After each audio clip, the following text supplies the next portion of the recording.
నెహెమ్యా 7వ అధ్యాయము 3వ వచనం చూద్దాం. అప్పుడు నేను బాగా ప్రొద్దెక్కు వరకు యెరూషలేము యొక్క గుమ్మముల తలుపులు తీయకూడదు, మరియు జనుల దగ్గర నిలువబడి ఉండగా తలుపులు వేసి అడ్డగడియలు వాటికి వేయవలననియు, ఇదియో కాక యెరూషలేము కాపురస్తులందరూ తమ తమ కావలి వంతులను బట్టి తమ ఇండ్లకు ఎదురుగా కాచుకొనుటకు కావలిని నియమింపవలనని చెప్పి తిని. మనము మన ఆలోచించే విధానము పద్ధతి మారుస్తే తప్ప మన జీవితంలో మార్పు లేదు. చెప్తారండి? మన పద్ధతి మన విధానము మారుస్తే తప్ప మన జీవితంలో మన కుటుంబంలో మనం ఏది చేసినా దాంట్లో మార్పు లేదు. ఎంతమంది అంగీకరిస్తారు? చేతులెత్తి హల్లెలూయా చెప్తారా? I'm learning this in this season. దేవుడు ఈ సమయంలో ఈ కాలంలో నాకు నేర్పించేది ఇదే. మనం ఎన్ని వాక్యాలు విన్నామని కాదు, మనం ఎన్ని వాక్యాలు చెప్పామని కూడా కాదు, మనం ఎంతగా ప్రభావితం చేస్తున్నాం అనేది అది nothing is important. But when you want to change it should come from the inside out. లోపల నుండి బయటికి మనము అదే పద్ధతి అదే అలవాట్లో వెళ్తూ నా జీవితంలో మార్పు రావట్లేదు. అలవాటు ఉంటుంది మనకి, ఏంటిదంటే తొందరగా కోప్పడే అలవాటు. కోప్పడి అలవాటయ్యి అది కోప్పట్టమని కూడా మనం గుర్తించలేం, ఎందుకంటే అది అలవాటు అయిపోయింది. చాలాసార్లు ఇతరులు చూసినప్పుడు ఏంటి అంత కోప్పడుతున్నాను, నేను ఎక్కడ కోప్పడ్డాను అని అంటుంటాను కదండి. అటువంటి అనుభవం ఉంది కదా. ఐ హ్యావెంట్ డన్, ఎందుకంటే అది అలవాటు అయిపోయింది. కానీ నిజంగా మన జీవితంలో మార్పు రావాలంటే, దేవుడు తన కార్యం జరిగించాలంటే, మన కుటుంబంలో సమాధానం ఉండాలంటే, మన మనస్సు, మన తలంపు, మన పద్ధతి, ఆలోచించే విధానము మారాలి. You have to change pattern అంటే రొటీన్ మారుస్తే కానీ జీవితంలో మార్పు ఉండదు. అన్నీ ఒకే రొటీన్, అసలు ఏం మార్పు కలగట్లేదంటే ఎక్కడ తప్పు జరుగుతుంది, ఎక్కడ నేను చోటిచ్చాను, ఎక్కడ సంధించాను అని కొద్దిసేపు కూర్చొని ఏకాంతంగా ఆలోచిస్తున్నారా? Do you have that solitude time, alone time with Jesus?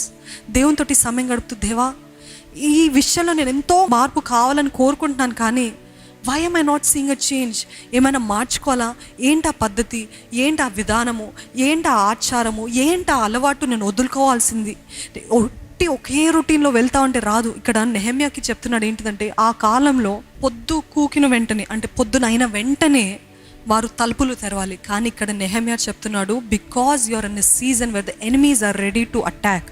అపవాది అటాక్ చేయడానికి సిద్ధంగా ఉన్నాడు కాబట్టి ఎప్పుడు తెరిచినట్టు పొద్దునే తెరవకండి, బాగా ఎండ వచ్చే వరకు, అంటే మధ్యాహ్నం అయ్యేంత వరకు మీరు తలుపులు తెరవకుండా మూసుకొని ఉండండి అని నెహెమ్యా ఇక్కడ పద్ధతి మార్చాడు. పద్ధతి, విధానము, అలవాటు మార్చాడు. ఎందుకు అని అంటే, అన్ని సమయాలు ఒకేలాగా ఉండదు. ఒక సమయంలో ఆనందం ఉంటుంది, ఒక సమయంలో దుఃఖం ఉంటుంది, ఒక సమయంలో క్షేమం ఉంటుంది, ఒక సమయంలో అపవాది దాడి చేస్తాడు. అపవాది దాడి చేస్తున్నాడు అని మీరు ఎరిగి కూడా, ఇది మన పద్ధతి కదా, ఇది మన అలవాటు కదా, ఇది మన విధానం, this is our pattern, so we will open the door, we will open the gates అంటే అపవాది దాడి చేస్తాడు, శత్రువులు దాడి చేస్తాడు. అందుకని జాగ్రత్తగా ఉండాలి. నెహెమ్యా పద్ధతిని మార్చాడు. He change the pattern, he change the రొటీన్ని మార్చాడు. ఈరోజు మీ జీవితంలో ఇది మార్పు కావాలంటే మీరు ప్యాటర్న్ మార్చండి, రొటీన్ మార్చండి, అలవాటు మార్చండి, పద్ధతి మార్చండి, అది చేసే విధానం మార్చండి. ఓహో, నేను ఇట్లా మాట్లాడితే తనకి నచ్చట్లేదు, నేను ఇట్లా మాట్లాడి ప్రయత్నిస్తాను, ఇట్లా ప్రవర్తిస్తే వారికి నచ్చట్లేదు, నేను ఇట్లా ప్రవర్తించి చూస్తాను, ఇట్లా ఇంత గట్టిగా అరుస్తుంటే ఎటువంటి కార్యాలు జరగట్లేదు, ఇంకా కలహాలు గొడవలు ఇంకా ఎక్కువైపోతుంది, సో ఈసారి నేను ప్రేమతో, నెమ్మదితో, సమాధానంతో మాట్లాడి చూస్తాను. ఇట్లా ట్రై చేస్తుంటే నాకు జాబ్స్ రావట్లేదు, maybe I should do some change. ఒకటే రెజ్యూమే ఎన్ని సంవత్సరాల నుండి అది పెడుతున్నా, రిజెక్ట్. ఒక్కసారైనా కూర్చొని అసలు ఇక్కడ తప్పు జరుగుతుంది, ఎక్కడ మార్చాలి, ఏం మార్చాలి, ఎందుకు అందరి చేత రిజెక్ట్ అవుతున్నాను అని ఆలోచించారా? ఎంతసేపు నాకు ఓటమి అంటున్నారు, కానీ ఎందుకు ఈ ఓటమి జరుగుతుంది, ఎక్కడ తెరిచాను తలుపులు అని ఆలోచించమే. మనకు తెలియట్లేదు, మనం గుర్తించట్లేదు. దేవుడు అంటున్నాడు, change the pattern.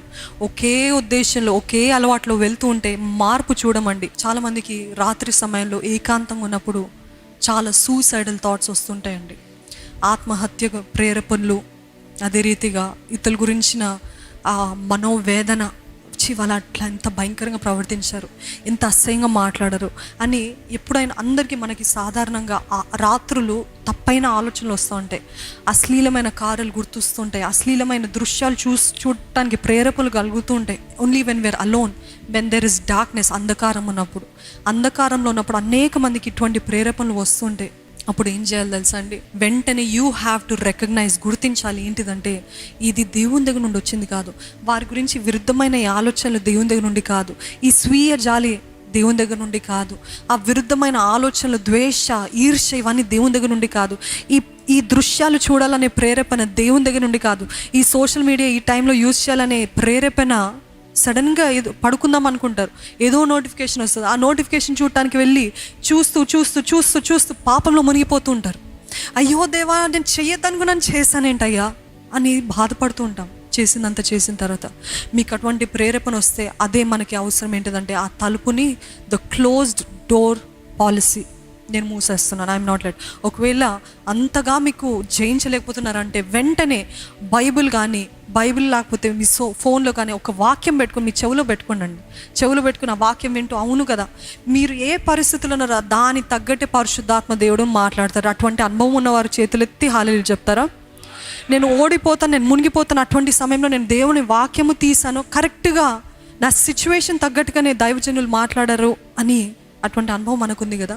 We think what we do now, nobody seeing. అంధకార సమయంలో రాత్రిపూటల చూడండి, దేవుడు పబ్లిక్గా మిమ్మల్ని దీవించాలంటే, బహిరంగంగా మీరు ఆశీర్వదించబడాలంటే వ్యక్తిగతంగా జరుగుతున్న పోరాటంలో మీరు జయము పొందాలి. Hallelujah. First win your private battles, then God will use you publicly. Hallelujah. నమ్ముతున్నారా? వ్యక్తిగత పోరాటంలో ఓటమి చూసినంత కాలము మనకు హెచ్చింపు ఉండదు. వ్యక్తిగత పోరాటాల్లో జయిస్తూ ఒకదాని వెంబడి పోరాడుతూ వస్తుంటే, ఇదిగో దీంట్లో జయించాడు, ఇదిగో దీంట్లో నమ్మకస్తుడిగా ఉన్నాడు, ఇదిగో దీంట్లో కూడా యథార్థంగా ఉన్నాడు, so I will honour him. Because God is a God of honour and promotion. ఆయన వాక్యానుసారంగా జీవించే ఏ ఒక్కరిని కూడా ఆయన అంచి పెట్టడండి.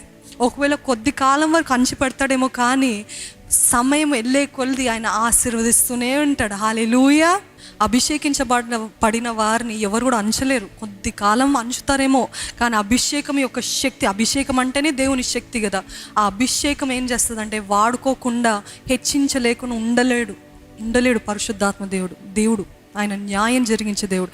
నా కోసం ఇన్ని పోరాడుతున్నారే, నా కోసం ఇన్ని శోధనలు చేస్తున్నారే, నా కోసం నోరు మూసుకొని ఉన్నారే, నా కోసం తలుపులు వేసి పెట్టారు కదా, నా మహిమ కోసం వీరు జీవిస్తున్నారు కదా.